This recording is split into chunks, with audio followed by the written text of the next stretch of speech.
It was before all the hype, you know, it was the first to kind of the popcorn blockbusters. You had that, and then you had Spielberg's films. So you had like Jaws and that. But before then, it was still the 70s, you know? It was 70s movies. Star Wars was a big influence on me. Came out in 77, I was born in 66. And I went to see it. It just pinned my ears back just looking at that thing. And I was just mouth agape. I remember getting a call from my agent saying that Jon Favreau wants to meet you regarding a Star Wars project. And so I immediately said, you know, when and where. I go and I meet Jon at his office, and he invites me into this room that is basically, you know, corner to corner, covered in story illustrations of this project that he's working on. And there are all of these incredible images of a Mandalorian character. What would you like me to watch? I asked him, and he immediately brought up Sergio Leone and Akira Kurosawa, Yojimbo, and The Good, the Bad, and the Ugly. I think Episode 3, at its core, is essentially a Western. It's a cross between a Western and a samurai movie. And when I very first came in and I got the script, that was my first thought, and that's been a very strong reference that Jon's given us throughout the show. Yes, there is the Western.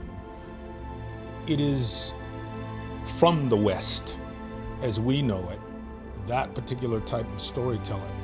But there's also, again, there's this very Eastern brushstrokes that go on. So there is this kind of the Buddha looking for enlightenment and searching and searching and searching, and finally settling under the tree and realizing that the search wasn't out there, the search was in here. The Mandalorian, it's interesting. I mean, we all know the helmet, but the helmet is Boba Fett. You know, but a helmet at the end of the day is a helmet. Our character is much more bulked up than Boba ever was. His armor is actually quite different. He's relatable. We're all kind of covered in our own armor, you know, and terrified of taking that armor off.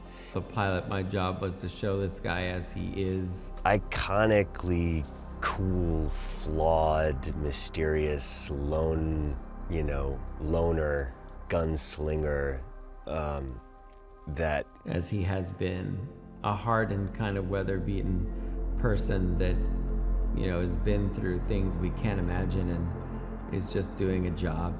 And his job is hunting down beings and turning them in.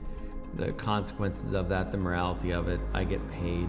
The show, to me, in the most basic storyline, is about a man who's been following a way of life and has that way of life sort of upended by the introduction of the baby.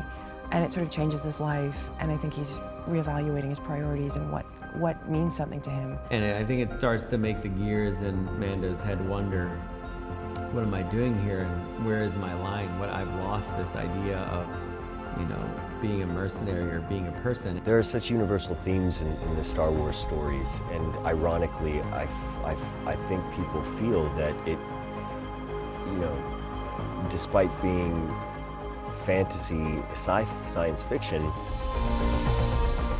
it reflects the world we actually live in its inclusiveness and diversity and conflict and themes of good against evil. I realized, wow, these you know, in terms of war and family and personal conflict and personal journey and personal relationships, it reflects so much what our actual reality as human beings on this planet is. I think Star Wars is such a part of people's lives, and it's something that they just see now on a regular basis, that when you say George Lucas and he created it, I don't think people give enough full value to what that means. He is the truest lover of the material. We can all try to compete to his level of love, is just the best word for it, for the world of Star Wars.